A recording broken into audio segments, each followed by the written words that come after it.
Howdy do, and welcome back to Minecraft. And as promised, there is one last major thing to try and finish before. Oh, well, hold on. There we go. To finish before the new Nether update, because then we're gonna have a whole thing around the Nether update. And what that kind of thing is, we also have our dog still. Here's our dog. We moved him up here. I was afraid to do so because I thought they were gonna drown on the water elevator, and they did not, fortunately. So I'm happy with that. Our water elevator over here. Let's go. Yes, hello, villager. Now, for those that don't know, our base, our location, stuff like that, we made our own country, right? And also really quickly, this is a Monokuma skin, like the character from Danganronpa, but made by Horror Gamer Gal, G-A-L. It's free to use, but still credit where credit is due, since I didn't make it, but I really enjoy it, because I enjoy Danganronpa and that character. Mainly because also the character is pretty not spoiler-free, but like a character that won't spoil people immediately to stuff. But anyways, yes, we had our base, or the whole entire like series so far of these episodes have been that we've made over our base, and because it's specifically themed on, I should say, the Pacific Northwest and the Seattle area, like we have the giant Starbucks coffee cup that also doubles as our new Nether portal base. And there's one kind of iconic location when you think about the Northwest and you think about Seattle and stuff that I'm trying not to show, but you probably already saw a little bit of it just now. That would be the Space Needle. Now, I do want to apologize a little bit, because in the past I've criticized other Space Needle builds, not necessarily in Minecraft, but in general, because there is a bottom part of the Space Needle that has a whole, like, 2 stories there, and then, like, another story, and, like, a middle section here, not in the middle, but, like, part way up the tower is, like, a whole observatory kind of section right there, before you get up to, like, the saucer section, which has the rotating restaurant on the bottom floor, and the observation deck on the top part of the saucer section. And those parts are, like, never really I've seen included, and partly, I think it's just because if you're not from Seattle, you won't really know. Like, even people in Oregon once upon a time that were surveyed and asked, like, what the Space Needle was, some people thought it was a research lab in space, the same way that we have, like, the International Space Station and stuff like that. I can't fault people too much for that, but I will say in my attempt to build it, I did come across some troubles, I will say, of my own, and that's why I'm apologizing, because there were some complications when trying to build it in Minecraft, specifically the way it was. The bottom part, not so much a problem though. The bottom part was fine. The buildings and stuff that are at the bottom of the building that, again, you won't really know because in movies and stuff like that, it doesn't really ever show the bottom of the Space Needle. If they're doing like some sort of shot of the Space Needle in a scene of the skyline, you're probably seeing like the top saucer section way up there and whatnot. You don't really see the bottom part. But the bottom part does have more to it than just the tripod legs. That's first and foremost. I understand now why a lot of people went the quad pod legs, if you will, for legs on the tower, because it is kind of hard to actually make the tripod shape and then also into a circular shape towards the top for the actual saucer section. But yes, there is a whole bottom section that the legs are built into, because the Space Needle does go underground a little bit as well. But there is a whole thing down here that's like this. And so here we go. We're actually going to go up it while it's still light, so you can kind of see the view as well. But what you would do is you'd go up, there'd be this section, then you'd be going up the elevator, and you get to this section, which you can get off. And this is an observatory as well. That's, again, towards the bottom, so it might not always be as seen. And I kind of like it just because you can kind of see some of the other stuff around here, like Sean's castle and the Minecraft, or the coffee cup, Starbucks coffee cup, Wi-Fi, Nether portal building. And then you'd hit the elevator again, and you'd be riding your way up the elevator towards this middle part that's right in the middle. Ba-doomp-doomp. Part of why it took this so long to build. It's very tall, and let's say just pretend theoretically that it's very easy to fall off and die and have to farm levels and stuff again all over. So the bottom half of the saucer section, which this isn't fleshed out yet, is actually a restaurant that's on a rotating plate. And this was built really before the remodeling even. They recently, in like 2017 through 2019, redid a lot of the interior of the saucer section with like glass and stuff now too, so you can actually see the rotating gears below the restaurant. But I have been there once in my life because I do live, like I said, in the greater local area, and it takes 47 minutes. If you started like here in the rotating restaurant, it'll take 47 minutes to go full rotation in the restaurant. So it's not like a really fast rotating restaurant. It's like a video game level in a Sonic like game or something like that, where you have to be kind of quick on your feet, or a platformer like it, or say Mario or something. The top section is the observation deck, which again I also like because like the view, having the view out across like all the stuff. Nothing's really furniturized in here though, but yeah, that's how it actually works inside the actual saucer section of the Space Needle as well. For those that have never been there, there really is a rotating restaurant like the stories you might have heard, and it's pretty dope. Now for this top section, what I decided to do, we had a bunch of diorite, as you can see, for that as well, but we also have a flag, the 12th man flag for the Seattle Seahawks. So there we go. On the very top right now, it's just blue and like white wool. We have plenty of sheep, so doing that was actually not too difficult to do. And it's not a lot to show in terms of like interior and like using like redstone and stuff to make the rotating restaurant. I could not complete that in this mode. Maybe if this was creative mode, maybe I'll do that at some point in creative mode. Oh, I messed up a section, it looks like. Well, that's gonna take a bunch of sand blocks to stack on top of each other to get back up here and do that. But maybe like in a creative mode at some point, I'll build some of these things and then flesh them out because it's creative mode. But this is survival mode. If I jump off, like I die unless I hit the water. Ooh, can I hit the water? Let's not risk it. What I want to do while the sun is still out is go far enough away that you can see what it kind of looks like from a distance as well. But that's really actually it for what the tower itself is like. And again, some complications with the legs and stuff like that made it more understanding to me why instead of doing the tri-legs, you do the quad legs. But again, at the bottom, oh no, never mind, we can't go down faster. I don't want to drop down faster, we might die. At the bottom, again, is actually more of like a building section that you can kind of go into and do stuff with. And that's kind of what I wanted to add that in this video as well, as someone who's been to the Space Needle. And I don't say that to brag or anything, but it's like I should do that because I've been there to show people. So yeah, if you're ever building the Space Needle, either in Minecraft or just period, yes, you can like Google, say, Space Needle bottom section or bottom of the Space Needle, and you'll kind of get some angles. I feel like it's hard to really figure out though from that, but like that is an option if you really are trying to go somewhat accurate to what you may have actually kind of seen and stuff. And like the example I keep using is like there's an earthquake movie like 10.5 where the Space Needle fell over and collapsed because one of the tripod legs, the earthquake that was cracking and stuff, went through and cracked one of the legs and made the thing fall down. It's like that probably wouldn't, like a 10.5 would be strong and powerful and probably do severe damage because it's built to survive, I believe, at least a 9.0, so that would still be over threshold, but I don't think it'd be exactly like that. But I'm biased also, so you gotta also take what I'm saying with a grain of salt. We're also getting some angles of it from other places right now, is what I'm doing. So like we have it over here with the 12th man flag on top. It's not as thin as I kind of wanted it to be, but again, as I started building it and I made the base kind of a bit too wide, it's weird because the base is actually not too wide, but at the same time the legs still kind of ended up being a little bit. It looks pretty cool though from a lot of different angles. I don't really have blocks of sand to really like stack on top right now. So we'll try going to the top of my base, for example. That might be the next best thing we can do here, and look at it out the window from like the top floor. Look from it on top of my base as an example. Here's it from over here, and it's just like the last major build I'm going to be doing relative to this base, right? Like instead of doing like 15 smaller builds or anything like that, like that's the big king build right there, and that's kind of it. The coffee cup, remember, is like really hollow for the most part too, so it didn't really like cost a lot to do that in terms of resources and whatnot. But the Space Needle, it kind of did. So that's probably going to be like the last. There's probably not going to be anything else until I get on the other side of being the end dragon. Once we beat the end dragon, then I might look at, you know, for fun stuff when it comes to mods and stuff like that. But not before that. Not before that. That would be kind of cool to do, is some fun stuff around that though. But let's go now to the top of our base, our regular base, and even at the top of this, and you can kind of see it from over here, which it is taller. It's part of the reason why before I made a base of any kind, I was thinking if I was going to make a base based off of something, maybe I should build the Space Needle, because it does have, like I said, all those spaces that could have been stuff. Like one part of the saucer section could have been the bedroom, probably like the top floor could have been the bedroom with all my pets and stuff. The room below maybe could have been the library where I enchanted stuff. That observation deck could have been where we put maybe some of the other stuff, or just other equipment and whatnot that maybe we didn't want to put in the library part up there. Then we could have had like villagers and stuff like that down there, like cartographers and whatnot, like we kind of have here in this like pseudo modern day castle skyscraper-esque building that we got going on. So like it could have worked out actually, I think.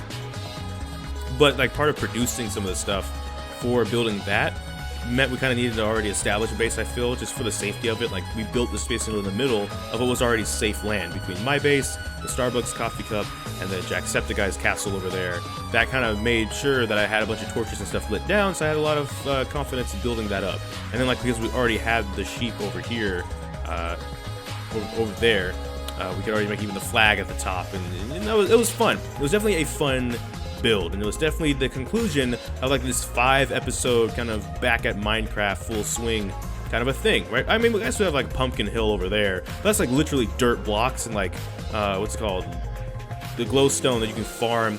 Literally, when we first went into the Nether, there was glowstone, and we could farm it, like get the glow dust and stuff from the jump, right? So that was not too terribly hard to get all that, to do that. Maybe I might even expand on Pumpkin Hill a little bit for Halloween in October, I guess, just so that we can kind of do something maybe different with that. Maybe I'll even move the Nether portal over there to be a little bit more like spoopy. But yes, that now completes our base. And I say that because when we first started the series in the very first episode, I talked about how Trixie blocks couldn't have even made improvements to this base because it was so kind of simplistic. Well, now I kind of have like a actual like base that's more than just a building, it's like a whole foundation, right? We have certain sections. We have a little farm that we're trying to build down there with the chicken coop and the horse, which is still in the barn over there, and like the little aquarium that's going down over there.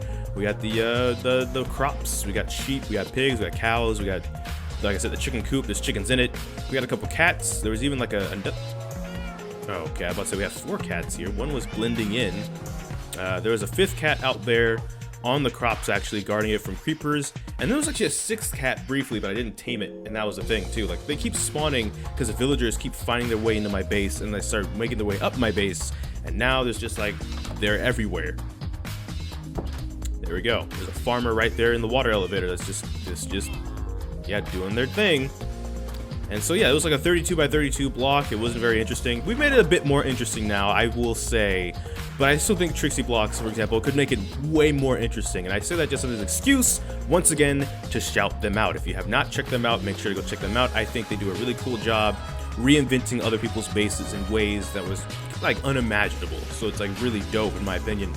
And I want to make sure I highlight that in them because I think that was it's a really cool job of what they did, right? Like, I might have rebuilt Jack's castle over there, but A, it's unfurnished. B, in terms of accuracy, I had to use dark oak because we don't have spruce out here. And also, there's some imperfections. Like, it's like 19 across. I think I accidentally made it 20 because I miscounted.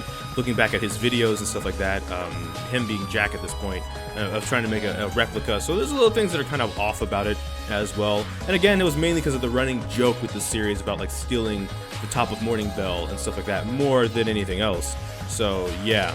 And they not only took it, made it accurate, but made it something like amazing. And they've done that with several YouTubers' different Minecraft builds. So I kind of wanted something a little bit impressive on mine too. So there we go. The Starbucks cup of coffee, the Seattle Starbucks capital coffee of the world, if you will. And yeah, now we have the Space Needle, we have the cup, we have the castle, we have my base. And that's kind of it, actually, now. That will be it, though. So if for some reason people were watching for the sole reason of trying to, like, do the same concept, because maybe they're into doing that too, like maybe Trixie Blocks is one of many people that do it. Again, kind of was doing these back to back to back like this. This took a bit of time to actually get done as well, and this was actually really fun to do. Again, it's a pretty iconic building in the Northwest. I feel like it wouldn't have been a complete base location thing without it. And now we can kind of get back to exploring and doing some really fun stuff, like naming our pets, for example. Well, these just, I had a bunch of sandstone and stuff, so I kind of built some houses out of those as well. That's where these guys live. So I had to cut this down and make this kind of stairway so they can get back and forth up there. Our horse is still in there. I really want to name him at some point. Iron Golem still fell into the chicken coop, so that's interesting. We have our pet dog up there now with a couple of cats and stuff like that.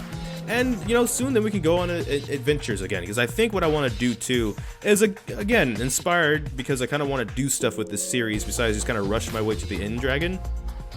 I do need to get blaze rods, so we'll go back in the Nether sooner than later, but I kind of want to just explore a bit more now that we have an established base, because I think that was part of the problem. I'm rambling a little bit, sorry, but like, part of the problem with some of the first early episodes, the first couple episodes, was I was just looking for a place to set a base. I never really had a base to start making this progress. Like, this is a lot of progress if you go back to when we spawned in the first episode and stuff like this. It's been months and months and months and months. And the thing about it is now we have an established base. So now we can explore without the risk of being like, oh, if we die, we'll like lose all of our materials, and we'll have to go back to spawn, and we have to play super safe, or at least we'll go wherever our bed was, and our bed could get overran, like it did one point when I was recording. When I wasn't recording, but I was adventuring off camera. And at one point, the base I was trying to set up got overran by a creeper blew a hole in the wall, and like 21 zombies came swarming in with a couple giant spiders. And it was just like, okay, well this is gone. We can't save this. So yeah, now, I mean, we saw a pillager outpost over there. I might want to go pick a fight with the pillagers, because as we know, me and pillagers don't get along very well. We've had to fend off a few raids and kill them all, and it was fun, but also they're my mortal enemies, so we know there's an outpost that way. Maybe, I don't know if we'll take our dog to do it, because that might be a bit risky, but we might just go over there and mess with the pillagers and kind of strike back, because they keep coming over here and messing with this area, and they never learn, so they're gonna have to learn the hard way, I guess. That's how rivalries work, it's okay. But yes, that might be it for this base. In terms of Space Needle itself, I guess I should mention that, because like, well, what if someone was keeping track? Again, I don't think it's gonna happen. I just have like a gut feeling. If someone was trying to keep track of dimensions and stuff like this, I want to say the base for the needle was a circular design that was a total of 23 blocks across by 23 blocks across. So if you were making a square or like a cross in the center of it, it's 23 in both directions. But the front part here with like the leg and the door is 5 across, which would be for 5. Then it's 3, 3, 1, 2, 3, 5. Okay, so that means this is 2, right? This is 3, 2, 1. Oh, okay, that's what I'm confused. So it's 5, 3, 2, 5, 3, 2, 1. So if you've played Minecraft, obviously you would know this probably makes a lot more sense. But if you're making the circle, the very like longest sides, the outer sides, are 5 across. Then it'd be 3, 2, 1, and then you turn 2, 3, and then you 5. You go all the way around until it's a circle. So that's how these works. The legs themselves, I believe what I did here is at 1, 2, 3, 4, 5, 6, 7, 8. So legs are 8 up. Within the back of the 8th one, I put a block, and then I go 8 up again for the next level. And I did that 1, 2, 3, 4, 5 times before I made the middle connecting section, and then I flipped it and I started coming out. So that those are also 8 tall as well, but only 3 of them for a total of 56. So there's that. Yes. This was made with, you could use black wool or black concrete. Or white wool and white concrete as well. Now we have a lot of water around here. I have a lot of bone meal and stuff like that as well, so it's not too terribly hard to make all that. Saucer section was kind of the same thing up at the top as well. There was a lot of the design was based off of how the bottom of the saucer section kind of looks, but I couldn't get all the lines properly, and then I used diorite as like stairs basically to make the saucer section look a bit more saucer-like, because there was a bit of an issue for me, kind of as a perfectionist, making that look as good and close to it as it can. That is probably one of my, I don't want to say like a bad trait per se, but like I try to make it look as good as possible. And if I didn't like how it looked, it's time to like tear stuff down and rebuild. And I think I got it as close as I can in survival mode, which is why I'm tempted to go and try and build it in creative mode, because creative mode would have the like less restrictions and stuff. I would be curious to see what I could do with this build in that mode. Hold on one second. Let me get back to the top. It's gonna take a second. There we go. So you can kind of see it kind of looks a little bit saucer-like as we get towards the top, because that was the idea with the diorite stairs. You take on the bottom part, you make them upside down, and on the top part, you just leave them right side up. You're gonna need a lot of sand. I kept mentioning sand blocks because what I tend to do for the taller builds is instead of building scaffolding, what I do is I'll take like a block or two of like just a bunch of sand, something that's easy to break really quickly. So obviously nothing solid like, you know, brick and stuff like that. Things you can kind of break with your hand relatively easily, so don't even need like a shovel or nothing. And I just stack them. I jump up and I stack them up, put stuff down, break it down, kind of go around to another section, stack it up, do it again, break it down, go around. That's how I used to build the very first version of Kami's Lookout that I built way back when I first started playing Minecraft. Was I'd take a bunch of sand blocks and we just do that over and over, and then it could be risky if you have auto jump on, because you will fall off and that would be very painful if you die. But if not, then you can kind of go bit by bit, and it is kind of time consuming, but it also goes a lot faster than it seems like it would. I don't know, it's hard to describe, but it is a very kind of like monotonous task to do it that way, but it's also a pretty safe one, and it doesn't really require that many resources. Like there's a lot of sand we have around these parts. We don't have red sand over here with this mess. I just call it Pumpkin Hill, but it's like a mesa kind of biome or whatever you want to call it over here with the village and whatnot. So it wasn't like it was hard to get more sand than we already had to do this. And so yes, that's how we did The Space Needle. And the middle part is just like you have like the one block, you have ladders on all sides, and you have glass surrounding it, so it makes it pretty hard to fall off the ladder as well. You can treat it like an elevator to go up and down it. So yeah, that is the completed, well, I say completed as much as it's going to be. It's kind of like this base. A lot of it's not furnished. Now, a lot of it probably is not going to be furnished at this point, because that's probably one of my biggest problems when I'm playing like survival mode, is what I'm learning here or on people's servers. I tend to think of a building or something I want to build out. Even if it's like an original build, I'll flesh it out before I actually think about what it is that I actually need. So instead of like building more rooms as I need them, I kind of just build some of everything, and then suddenly it's like, oh, well, now I have a bunch of empty rooms that just have nothing in them, and that's almost fell to my death. Okay, I need to probably fill that back up at some point. Yeah, but like I do have a wall here. So the reason this has two entrances, the actual Space Needle only has the one entrance in the front. I put this entrance over here because it's closer to here, and there's the wall right here. But in the event I'm ever coming back from like that side, even though I have this wall here, I wanted to be able to get in the needle from that direction. So that's why I have the stairs and stuff here. So in all actuality, I do need to mark that down and say, hey, there's actually just the one entrance. It's a pretty big entrance though, so I could probably use more doors, so I don't have enough iron for that. I have like this iron brick, an iron ingot, and I think I have a few more iron ingots somewhere in my storage. I don't think I have enough to make multiple doors that I would need. I kind of used them all up here, if you can kind of see. But that's actually something just to note. It's just mainly because of the location and the way this map is right now and how terraformed things are, where it's like if for some reason I'm on the run, I just really need to quickly get inside one of my buildings for protection or something, I can do that, right? Because like they can't get through, like zombies and whatnot can't get through the iron doors. We'll be fine if we can get back in there. Also a quick peek at what the thing looks like at night, because we do have torches and stuff on it. It's kind of dark in some sections though. Creepers have been spawning up there, so I had to put some torches way up there, and we did that now, so that's all good. We're going to sleep. We're going to call it good. And yeah, I think I've explained everything. Now, going forwards, the last thing I'll explain to round this episode out is just where we're going forwards. We're going to try and like hunt down some other pets, some other biomes that I haven't really seen. Because again, one of the things that was new to me was really just biomes, period. I haven't really played survival mode since 2011. So any biome is really kind of a new biome for me, and I know there's biomes out there I haven't really seen yet. Maybe we'll go after like a water temple or something like that too, because when I was exploring that way, when I was looking for a horse, if you keep going that way, and I didn't show this because I hadn't actually done it on camera yet, I think there's a water temple out there, and it might be time to like get a bunch of sand or something to try and find a way to infiltrate a water temple. That could be pretty cool. Finding other biomes and finding other creatures like pandas and all that stuff too, which is now in the game, which I think would be pretty cool to at least find. Birds and stuff like that. That'd be pretty fun to probably do at some point as well. That's probably the future of where we're going from here until the Nether update. Once another update hits, I said that those things will be canceled, but if I haven't started them yet, I'll probably start then with the Nether update instead and like explore the new Nether and all of the Nether biomes, which the Nether is going to have its own like things and mobs and challenges that are going to be pretty new and fresh and fun, and I think I'm looking forward to that actually. So there it is, one last time. It's not perfect.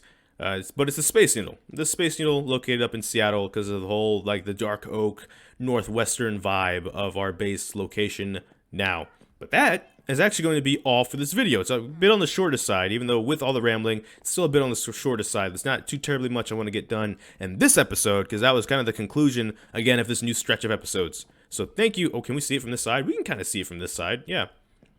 But thank you so much for watching this video. As usual, make sure to like, comment, and subscribe. Hit the bell notification, the actual subscribe button, because there's now like a bell notification for the bell notification. You can hit like all or personalized, something like that. It's not just you hit the bell and that's all and done. Or imagine you just hit subscribe and that's all you need to do, right? But anyways, I don't know which video will be next. Wait, hold on. Actually, I do know which video will be next, because at the point that this video is live, we should be in the middle of what I'm calling like the 30-day video challenge. And I probably didn't announce it. I probably just started doing it. In which case, what I wanted to do was record about 30 videos just when I had the time to do so. And then when I finally had 30, I could have a full month's worth of videos to upload every single day. I kind of wanted to see if I could find ways to do that with video series that I hadn't done yet, bring back some that I had already done, that, you know, we could kind of do again and stuff like that. So I don't know the specific video that will be next, but I do know we do have videos next, and there'll probably be a lot of gameplay videos, a lot of Let's Plays and like playthroughs that I haven't had the chance to do before that I've kind of wanted to do, like Mega Man 11 and probably Sonic Forces even, because I kind of want to play it for myself regardless of what people have said about it, just because, you know, that's kind of how I want to kind of handle certain stuff like that. So, while I don't know the specifics, I do know next will probably be most likely a gameplay video of some sort. So, I kind of guarantee that a little bit. Thank you so much for watching this video. I don't know what video will be next, so we just have to wait and see. So until this time, take care, and enjoy pizza responsibly. Thank you for watching.